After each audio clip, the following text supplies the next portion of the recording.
avait un trop gros tour de hanche. Le docteur Jean Wilkins est une sommité dans le domaine de l'anorexie. Il prône une intervention médicale minimale parce que les patientes sont des malades très particulières.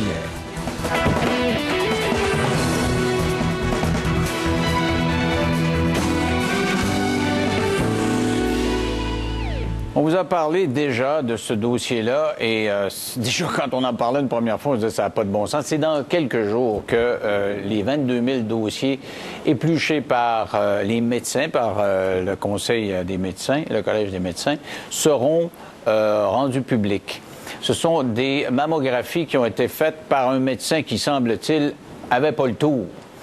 Et on s'est rendu compte, les spécialistes qui ont eu à analyser ces radiographies-là se sont rendus compte que, bon, dans le fond, il y avait un taux d'erreur important et ils ont rappelé 22 000 copies de ce que vous voyez là. Ce soir, je reçois une femme qui... Parce que quand on parle de notre système de santé, ça va pas vite. Puis là, dans ce cas-là, ça va encore pas très vite. Ça a pris presque 2 ans, cette histoire-là. Et il y a des femmes qui sont pas sûres de ce qui les attend en bout de course. Alors, elle a dit, j'attends pas ça. J'attends pas que le Collège des médecins s'embarque là-dedans. Quand elle a su que ça avait pataugé dans les mammographies, elle s'est retournée, elle est allée chercher son dossier, puis elle a dit, OK, moi, je procède, j'attends pas qu'on revise ça. Mais les nouvelles n'étaient pas bonnes. Même si elle a essayé elle-même d'y aller le plus rapidement possible, on lui a annoncé qu'elle avait un cancer et que ça s'était propagé au cerveau. Son cancer du sein était devenu un cancer du cerveau. Alors, on a avec nous Sylvie Marotte, elle est accompagnée de son conjoint Jean-Luc Couture. Bonsoir à vous deux. Bonsoir. Alors, donc, quand on dit que dans le système de santé, il faut se prendre en main, vous aviez décidé de vous prendre en main. Expliquez-moi d'abord comment ça a commencé. Pourquoi vous avez été subir cette première mammographie? J'ai fait ça pour... Je suis nerveuse, excusez. Ah, ça va bien, allez-y, allez-y. C'est parce que j'avais mal à mon sein. Puis là, j'avais une petite bosse. Fait que là, j'ai été voir le médecin pour ça. Le radiologue à Fabreville. Oui, c'est ça. Puis là, il me disait que c'était rien de grave, que c'était juste un hématome que j'avais. De pas m'inquiéter avec ça. Mais vous aviez des doutes quand même. Oui, j'avais des doutes. Pourquoi? Ben, c'est parce que c'était une bosse, c'était dur.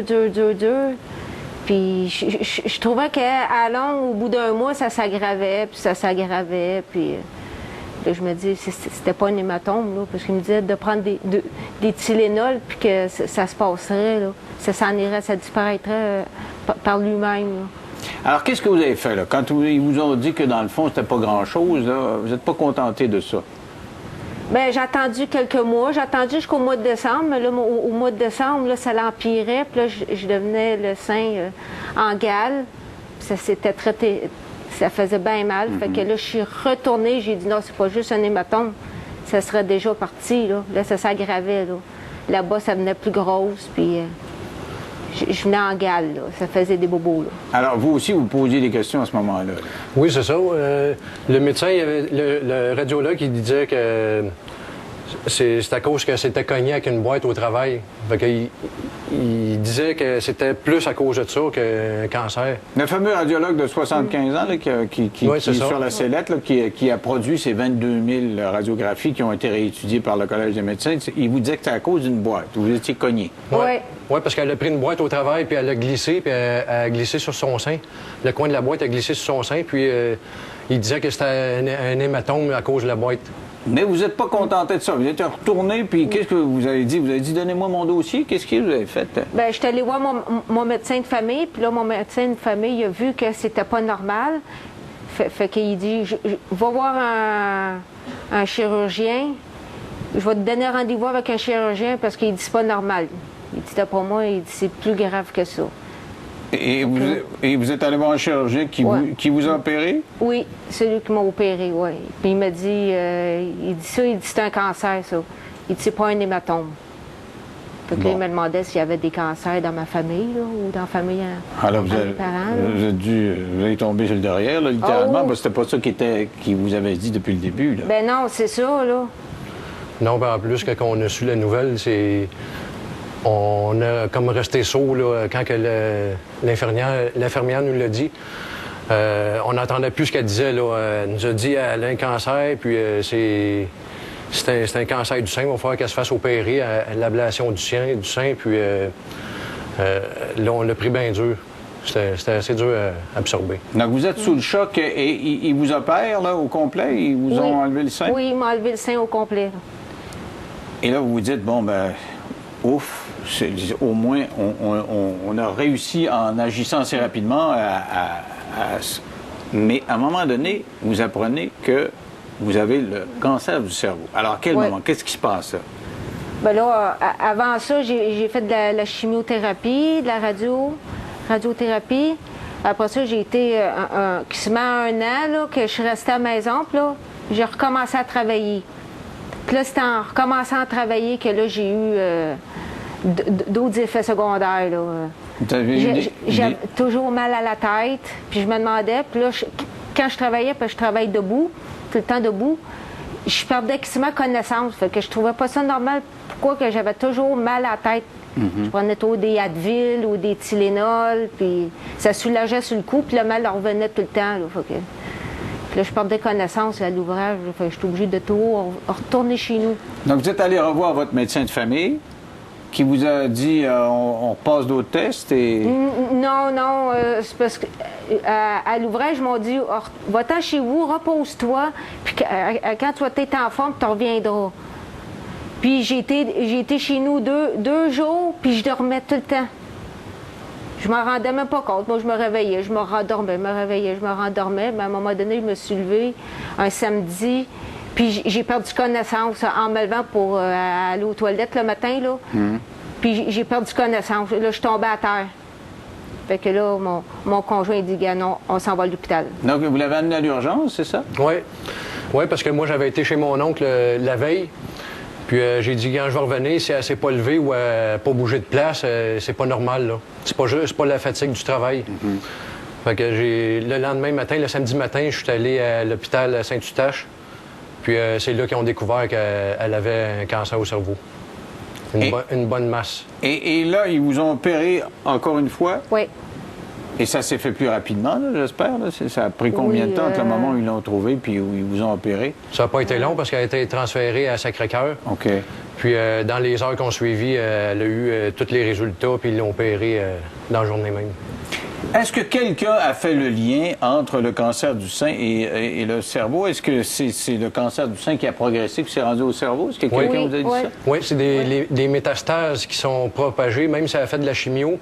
La chimiothérapie qu'elle a faite, c'était pas assez fort.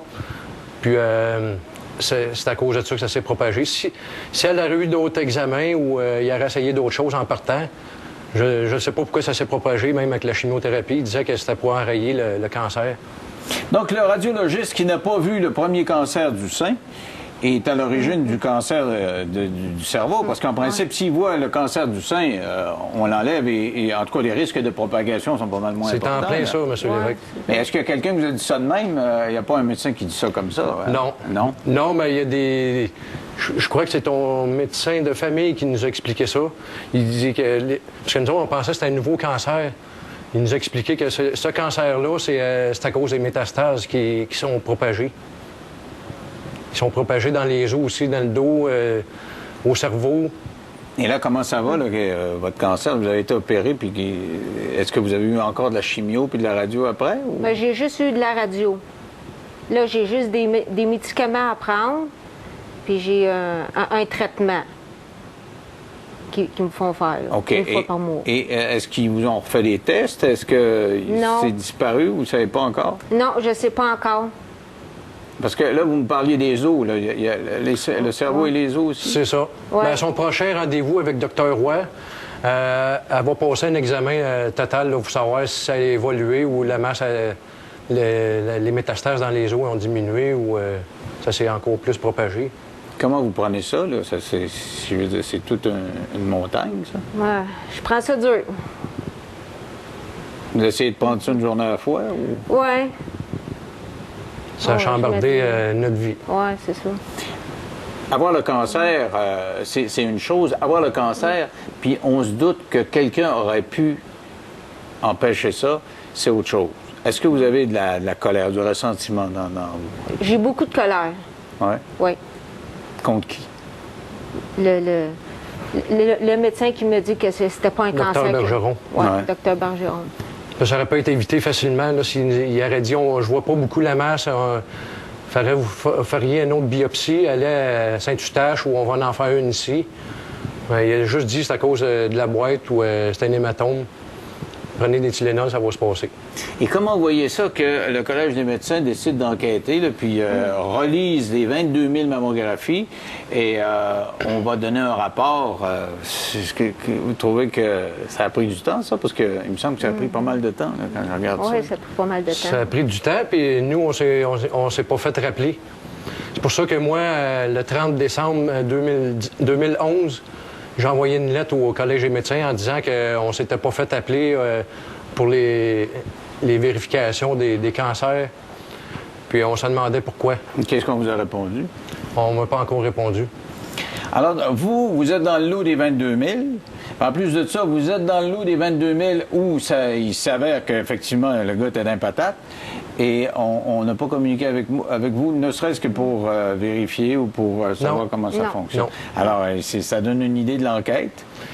C'est ce qu'on se dit, puis on trouve pas ça normal là, que c'est long de même. Puis qu'il y ait un médecin qui réussisse à passer des tests comme ça, à passer aux côtés, surtout d'un cancer, puis qu'ils nous disent que c'est pas dangereux, c'est pas cancérigène.